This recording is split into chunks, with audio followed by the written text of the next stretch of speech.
Have you ever noticed how people suddenly shift the moment they realize they can't control you anymore? They don't walk away, they adapt.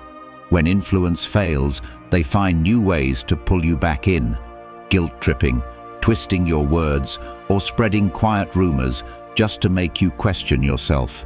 It's not random, it's strategy. They can't command your actions anymore, so they try to manipulate your emotions instead.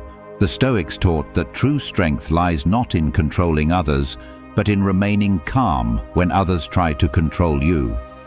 So, while they play their quiet games, your peace becomes your power. But let me ask you this: are you truly free, or are you still reacting to their subtle tricks without even realizing it?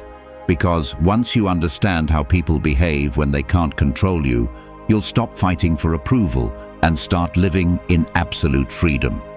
Stay till the end, because the last one reveals it all. Let's get started. Number 1, they'll try to guilt you.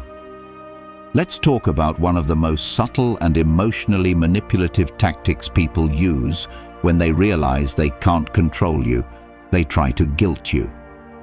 At first, it doesn't look like control. It looks like concern, disappointment, or even love.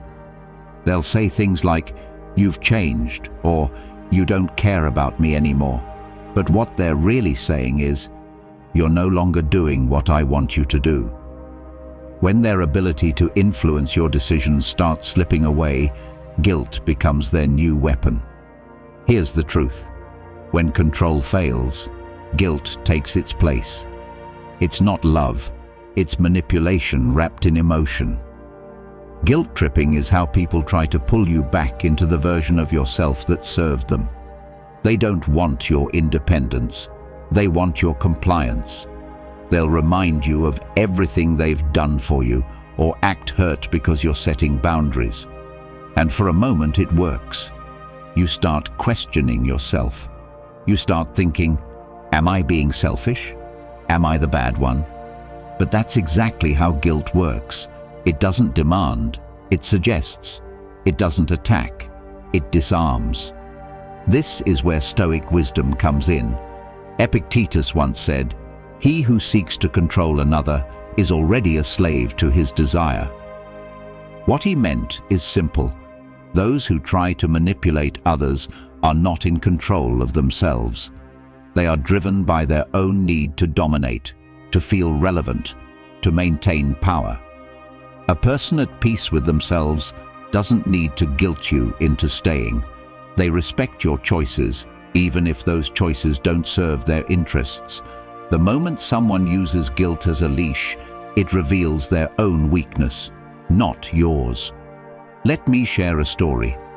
A woman I know, let's call her Emily, decided to make a big change in her life. She left a toxic job that drained her happiness and took a new opportunity that aligned with her values.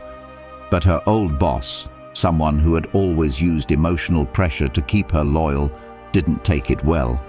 He said, "After everything I've done for you, this is how you repay me." Those words hit her hard. For a moment she felt selfish, ungrateful. But then she realized his everything wasn't about helping her grow, it was about keeping her where he could control her. Once she saw that truth, the guilt lost its power. She walked away, and for the first time in years, she felt free. So how do you handle people who try to guilt you into submission? First, recognize it for what it is.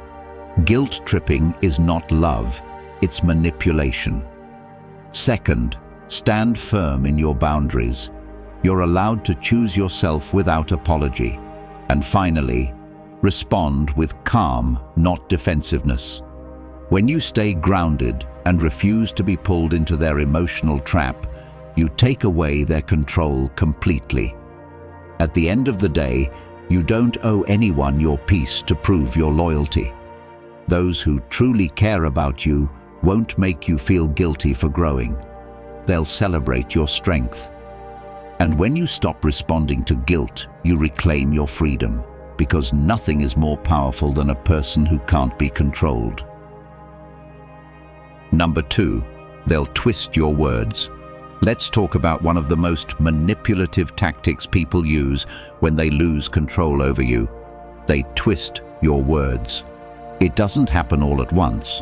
At first it's small. They misunderstand what you said or claim you meant something different. But as time goes on, you realize this isn't confusion, it's strategy. When they can't control your actions, they try to control the narrative instead. They'll take your calm and call it arrogance, your boundaries and call them selfishness, your silence and call it guilt. Why? Because your composure scares them. They can't handle your peace, so they try to shake it. Here's the truth.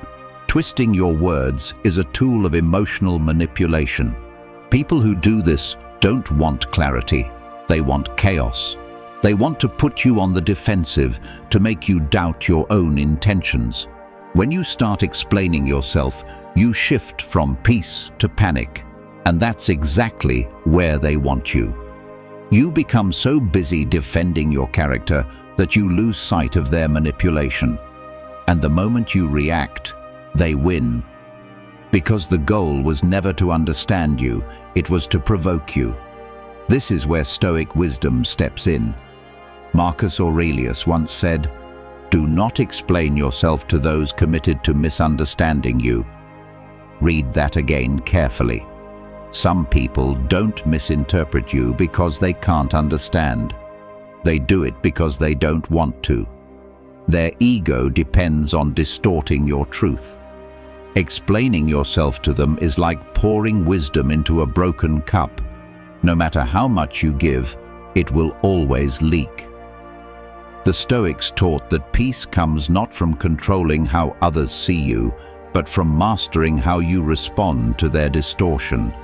When you refuse to engage, you take away their power. Let me share a story. A man I know, let's call him Adam, had a friend who constantly misrepresented his words. If Adam expressed an opinion calmly, this friend would repeat it later as if Adam had said it arrogantly or with bad intent. Over time, Adam noticed a pattern. Every time he stood firm on something, this friend would twist his words to make him look unreasonable. One day, Adam confronted him, not with anger, but with calm. He said, "If you have to change my words to make your point, then your point was never strong enough to begin with." That moment of calm truth ended the argument completely. And Adam learned something important. You don't have to defend yourself to someone whose goal is to distort you. Silence itself is sometimes the strongest defense. So how do you deal with people who twist your words? First, stop playing their game. The more you explain, the more material they have to twist. Second, stay consistent. Let your actions speak for themselves.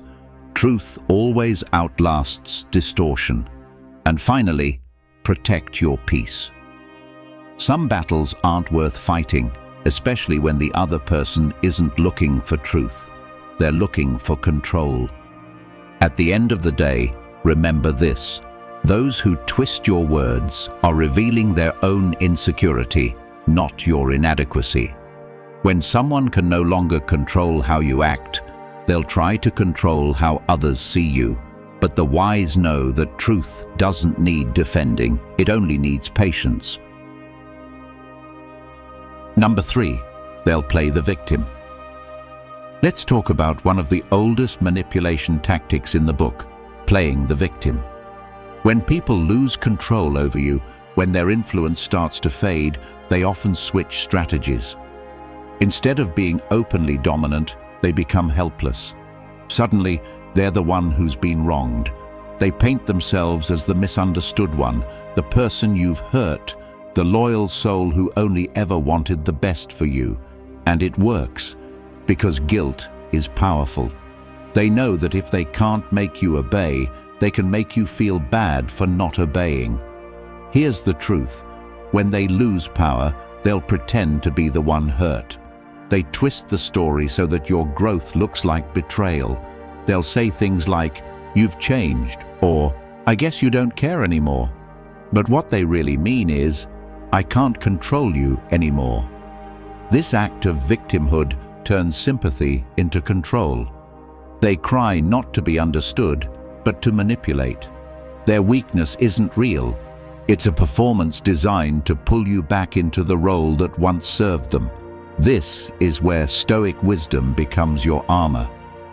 Seneca said, "The wise man does not pity the manipulator, he understands him." The Stoic doesn't fall for emotional theater. He doesn't get trapped in the guilt of someone else's performance. He understands that people who play the victim are often avoiding responsibility. They can't face their own shortcomings, so they deflect by creating a story where they are the innocent one and you are the villain. But understanding this doesn't mean you become cold. It means you become clear. You stop reacting emotionally and start seeing things as they are, not as they're dramatized to be. Let me share a story. A man I know, let's call him Daniel, had a friend who constantly leaned on him for help. Every time Daniel set a boundary, the friend would act devastated. "I thought you were my best friend. You're leaving me when I need you the most." And every time Daniel would cave in, until one day he realized something. His friend only showed up when he needed something. The moment Daniel couldn't provide it, he became the bad guy. So Daniel decided to do something different. Instead of explaining himself or defending his choices, he stayed calm. He simply said, "I care about you, but I can't carry what isn't mine." The friend grew frustrated, but Daniel felt lighter than ever. For the first time, he saw through the act, and the guilt disappeared. So, how do you deal with people who play the victim? First, detach emotionally. Don't let sympathy cloud your judgment. Compassion is good, but manipulation thrives on misplaced compassion. Second, stay calm and consistent. You don't owe long explanations to someone twisting emotions into tools. And finally, recognize the pattern early. The faster you see it, the faster you protect your peace. At the end of the day, remember this: a person who truly values you doesn't need to play weak to keep you close. Playing the victim is a way of holding power without appearing controlling. But once you see it for what it is, a disguise for fear and ego, it loses all its force. The Stoic doesn't fight manipulation. He outgrows it with clarity, peace, and quiet strength. If you've watched the video this far, don't forget to leave a comment with a "thank God" and give it a like if you enjoyed the content. Your support means a lot and motivates me to keep creating more interesting videos. I hope you find inspiration in them and that we continue learning together. Thank you for your support. Number 4. They'll gossip to regain influence. Let's talk about what happens when someone can no longer control you directly. They start controlling how others see you. This is one of the most common manipulative strategies: gossip. When they realize they can't shape your mind anymore, they try to shape the minds of those around you. They twist your story, misrepresent your intentions, and sprinkle just enough truth into their lies to make it believable. Their goal isn't to destroy you completely, it's to isolate you, to make others doubt you, so that maybe, just maybe, you'll come running back to defend yourself. Here's the truth: when people can't shape your mind, they'll shape others' opinions. Gossip is their attempt to regain control by proxy. They can't manipulate you anymore, so they manipulate the room around you. They whisper in subtle ways, planting seeds of doubt, saying things like, "I don't know what happened, they just changed," or "I still care about them, but they've become so distant." They pretend to be the reasonable one while quietly bending the narrative in their favor. And if you've ever been on the receiving end of this, you know it's painful. It's unfair. But it's also revealing. Because people who speak behind your back are only doing so because they've lost access to your front. This is where Stoic wisdom steps in. Epictetus said, "The tongue of others cannot harm you unless you consent." What he meant was simple. Words only hold power if you grant them meaning. The Stoics taught that reputation built on truth will always outlast lies built on insecurity. You don't need to fight every rumor or explain your side to everyone. The wise don't chase noise. They trust time. Truth travels slower than gossip, but it lasts longer. Let them talk. Eventually, their words expose their motives more than they damage your name. Let me share a story. A woman I know, let's call her Rachel, once worked in a team where a colleague constantly undermined her behind her back. The moment Rachel started setting boundaries and saying no, this colleague began spreading quiet, subtle rumors. "Rachel's gotten arrogant since her promotion," they said. "She doesn't care about teamwork anymore." For a while, Rachel was tempted to defend herself, to confront every person who might have heard something false. But then she remembered something her father used to tell her. People who know your heart don't need explanations. People who don't will twist your words anyway. So Rachel stayed silent and kept doing her work. Within months, her results spoke louder than any rumor. Her integrity stood where gossip fell. So how do you deal with gossip? First, don't react impulsively. Defending yourself against lies gives them life. Second, keep your actions consistent. In time, consistency kills falsehood.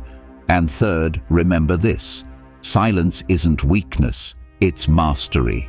The Stoic doesn't waste words proving their truth, they live it. At the end of the day, people gossip because they've lost access to your mind and control over your choices. Let them talk while you keep walking. Because in the end, the truth doesn't need defenders. It only needs time to stand undefeated. Number 5. They'll test your boundaries subtly. Let's talk about one of the quietest yet most revealing behaviors people show when they realize they can't control you. They start testing your boundaries. They won't do it outright. They won't storm through your limits or challenge you openly. Instead, they'll test the edges, softly and repeatedly. They'll forget something you asked of them, make small requests that stretch your comfort, or use charm and guilt to see how far they can go before you push back. It's not about the favor.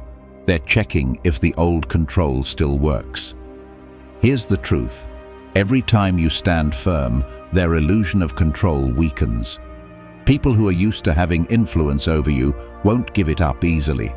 They'll probe with small tests, just enough to see if you'll still bend.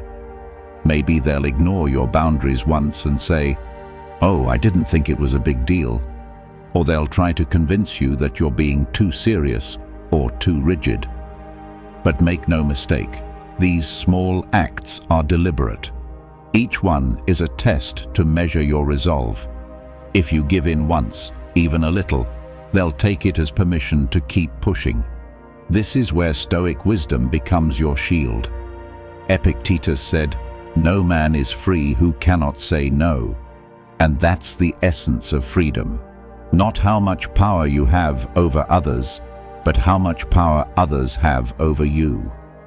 A person who can't say no is a person who lives in quiet servitude, even if they don't realize it.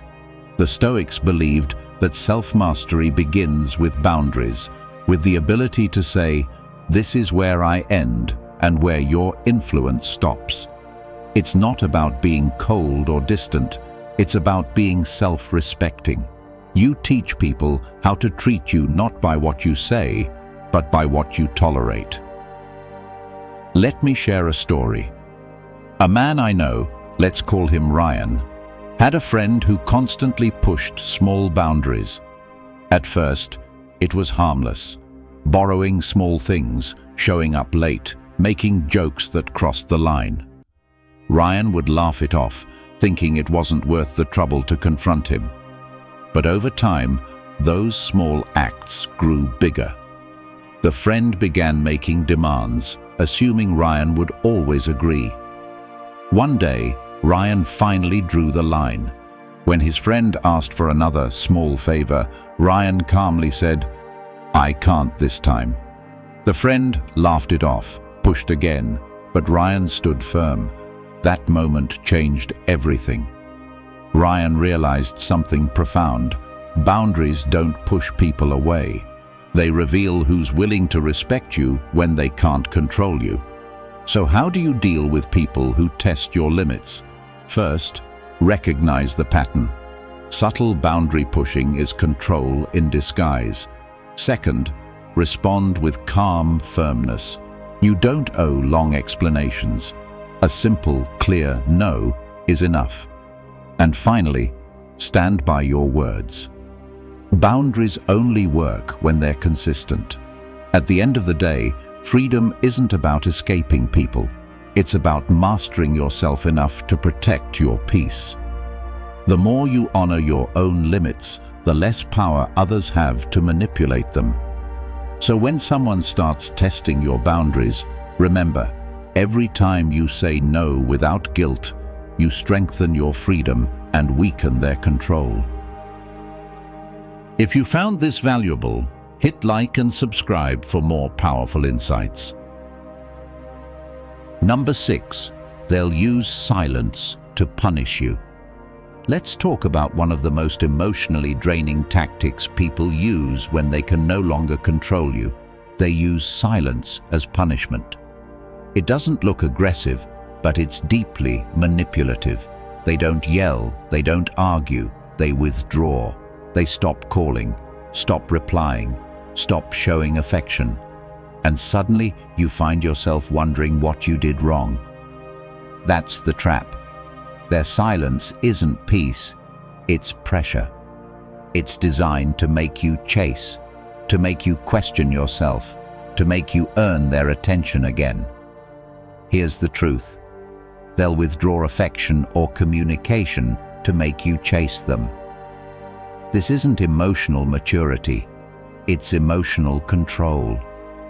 The silent treatment is one of the oldest power games there is. It says, "You'll come back when you miss me enough." But what they don't realize is that silence says more about them than it ever will about you.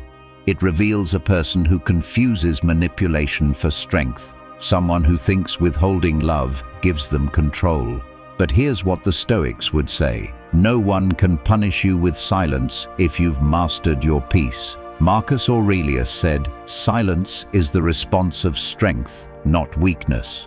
The Stoics' silence isn't used to hurt others. It's used to guard their calm.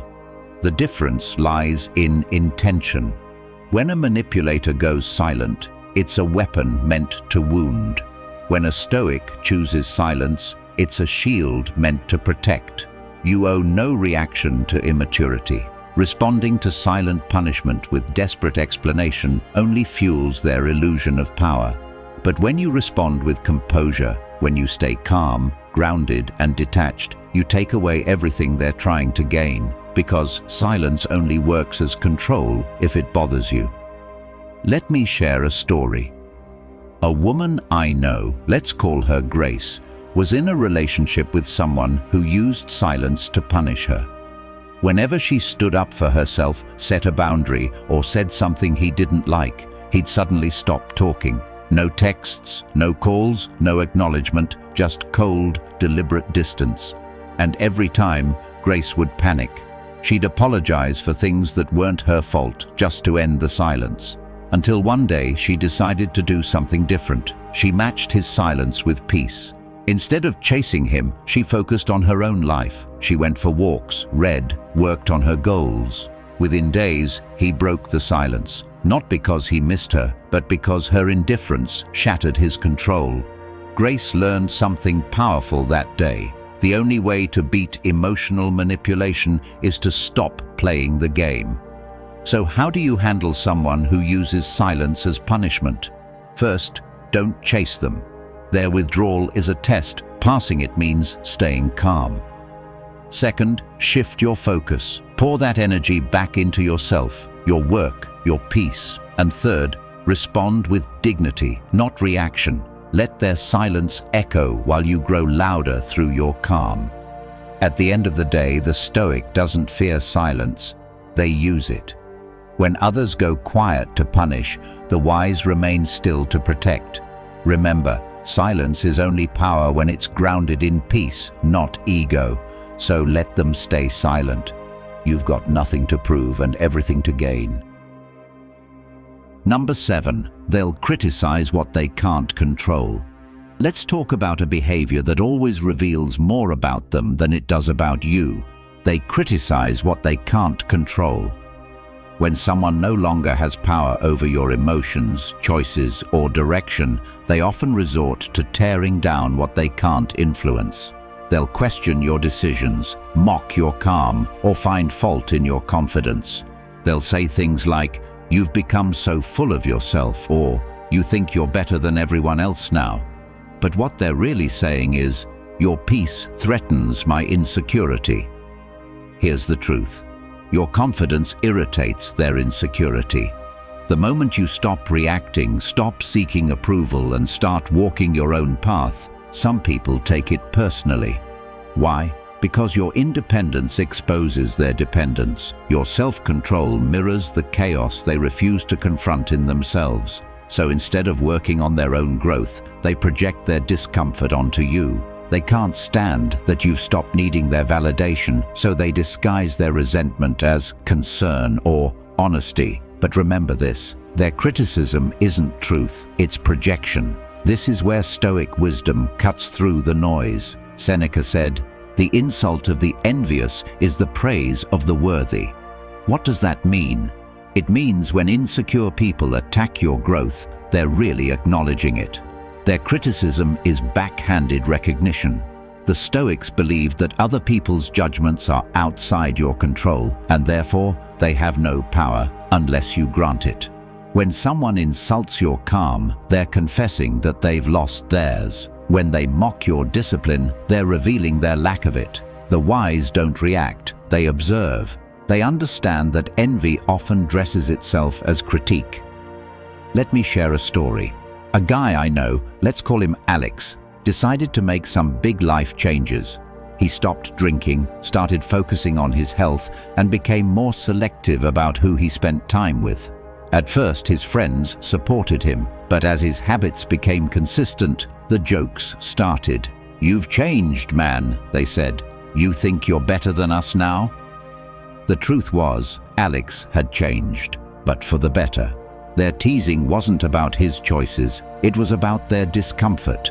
His growth reminded them of what they weren't willing to face in themselves. One day, Alex realized something powerful. You can't stay small enough to make insecure people comfortable.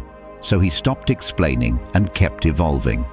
So how do you deal with people who criticize what they can't control? First, see it for what it is, projection, not truth.